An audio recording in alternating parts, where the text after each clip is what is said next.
Pues estaba yo en una un poco aburrida clase de matemáticas allá por tercero de secundaria, cuando me puse a buscar problemas en internet y me encontré con este. Escrito el siguiente triángulo aritmético, donde cada número es la suma de los dos que tiene encima, razonar que el último número es múltiplo de 1993. Después de una larga hora de intentos fallidos, pasamos a una todavía un poco más aburrida clase de lengua, en la que, tomando apuntes, de repente me vino como una iluminación el único fragmento que he visto de la película Midiendo el Mundo. Concretamente, este fragmento.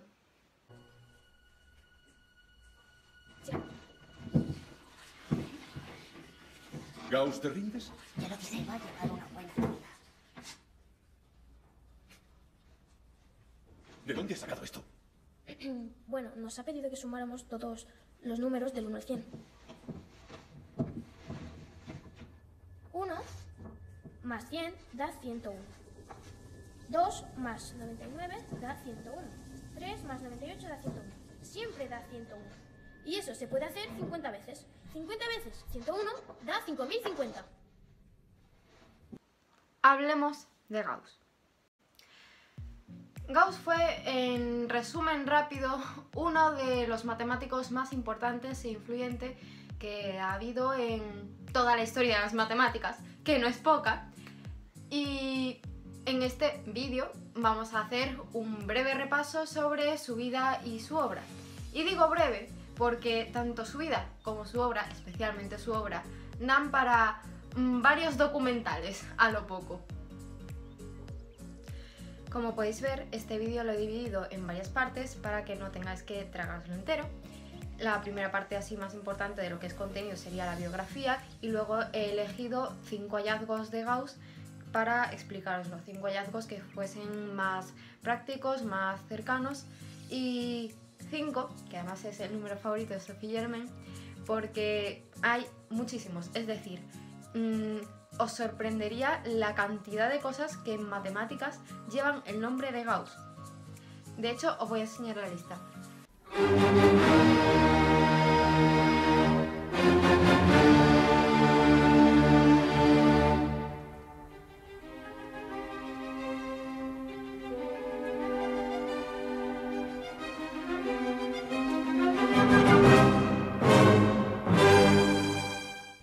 El 30 de abril de 1777 nace Carl Friedrich Gauss en una familia humilde en el norte de Alemania. Con apenas 3 añitos se dice que corrigió a su padre la contabilidad. Fue un matemático muy precoz y a lo largo de su adolescencia hizo más descubrimientos que muchos matemáticos a lo largo de su vida, lo que hizo que el duque de Brunswick invirtiese en su educación y así pudo pasar por las mejores escuelas, como el Colegio Carolinum o la Universidad de Helmstedt.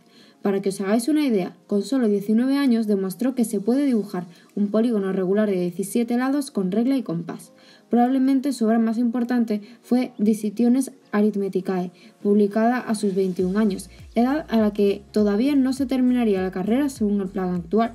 Este volumen recopila resultados de otros grandes matemáticos, como Fermat y Euler, en teoría de números, además de contener aportaciones propias. En la última sección expone su tesis doctoral.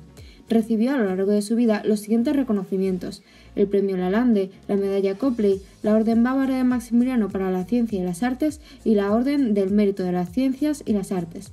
Esta es la historia profesional de un matemático cuya vida personal fue más bien desastrosa. Tras tener 3 hijos con su primera mujer, Johanna Elisabeth Rosina Osthoff, esta murió, y luego también su tercer hijo, lo cual lo condujo a una depresión.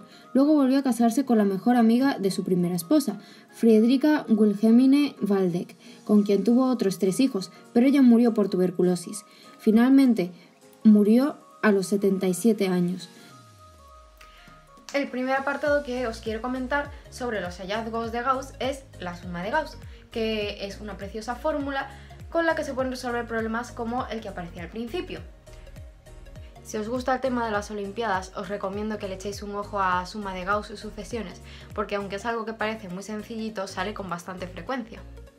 Esta es la fórmula para la suma de Gauss. Si no sabéis leer sumatorios, os lo dejo por aquí.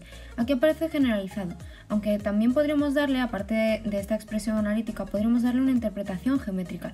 Si, por ejemplo, sustituimos n, que es la fórmula para cualquier número, y sustituimos n igual a 7 y lo visemos como una escalera con 7 peldaños, cuya área, que vemos en verde, queremos conocer.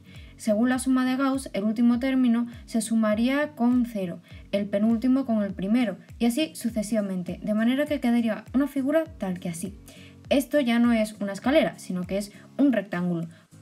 Para calcular el área solo hay que aplicar la fórmula base, que en este caso será n más 1, por altura, que en este caso es n, y como hemos dicho, la figura aparece dos veces, entonces habrá que dividirla entre 2.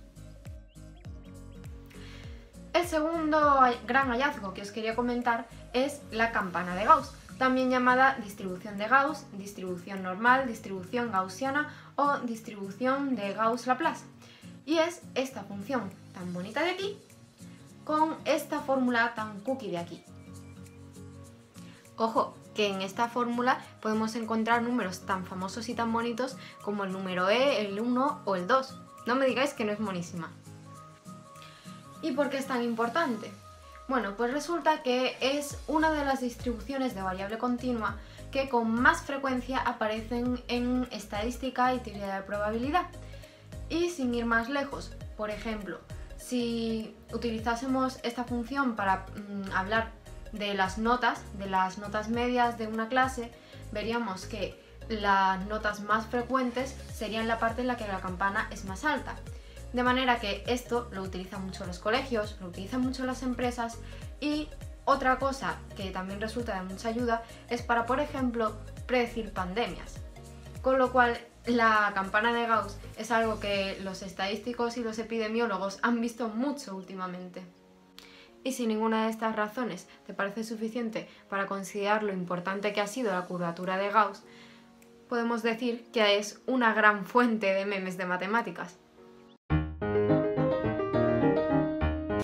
Otra aportación que se estudia normalmente en bachillerato para resolver sistemas de ecuaciones es el teorema Gauss-Jordan, también conocido como método de Gauss. En álgebra lineal, la eliminación de Gauss-Jordan, llamada así en honor de Carl Friedrich Gauss y Wilhelm Jordan, es un algoritmo que se usa para determinar la inversa de una matriz y las soluciones de un sistema de ecuaciones lineales. Un sistema de ecuaciones se resuelve por el método de Gauss cuando se obtienen sus soluciones, mediante la reducción del sistema dado, como el que vemos aquí, a otro equivalente, en el que cada ecuación tiene una incógnita menos que la anterior y se va reduciendo en función de filas anteriores. El método de Gauss transforma la matriz de coeficiente en una matriz triangular superior, con tres ceritos, como podemos ver aquí. De manera que el sistema que habíamos visto al principio con tres variables se convierte en un sistema equivalente tan sencillito como el que vemos aquí, en el que para resolverlo solo tenemos que despejar. Pero no todos son números. Gauss, como ya he comentado, era una persona muy completa y aportó a muchos otros campos, como por ejemplo la geometría, dando nombre a lo que ahora conocemos como curvatura gaussiana. Gauss consiguió medir la curvatura y clasificar las figuras según su curvatura en tres tipos. Por un lado, los de curvatura igual a 0, como un lapicero; por otro lado, los de curvatura negativa, como una patata Pringles; y, por último, los de curvatura positiva, como las esferas, por ejemplo, un balón de playa. Además, también demostró en lo que se conoce como teorema egregio, o sea, teorema súper importante de Gauss, que teniendo dos figuras con la misma curvatura, sin romperlas ni estirarlas, podías transformar una en otra, pero que si no tenían la misma curvatura, pues no se podía. Por ejemplo, esto ocurre cuando intentamos plasmar nuestro planeta, que es esférico y tiene curvatura positiva, en un mapa de curvatura 0. Y bueno, por eso salen los mapas de aquella manera. Si es que Gauss aparece hasta en la sopa. Bueno, tal vez en la sopa no, pero tiene hasta un foso con su nombre, el foso gaussiano. En teoría de números, el problema del foso gaussiano se pregunta si es posible encontrar una secuencia infinita de números primos gaussianos distintos, de manera que la diferencia entre números consecutivos en la secuencia sea acotada. Más colorido, si uno imagina los números primos gaussianos como escalones en un mar de números complejos, la pregunta es si uno puede caminar desde el origen hasta el infinito con pasos de tamaño acotado, de tamaño finito, sin mojarse. Un problema planteado por primera vez en 1962 por Basil Gordon, pero que recibe el nombre de foso de Gauss dado que va sobre primos gaussianos.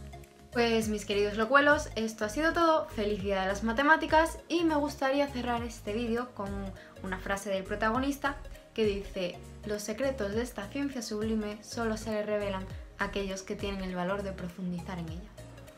¡Hasta la próxima!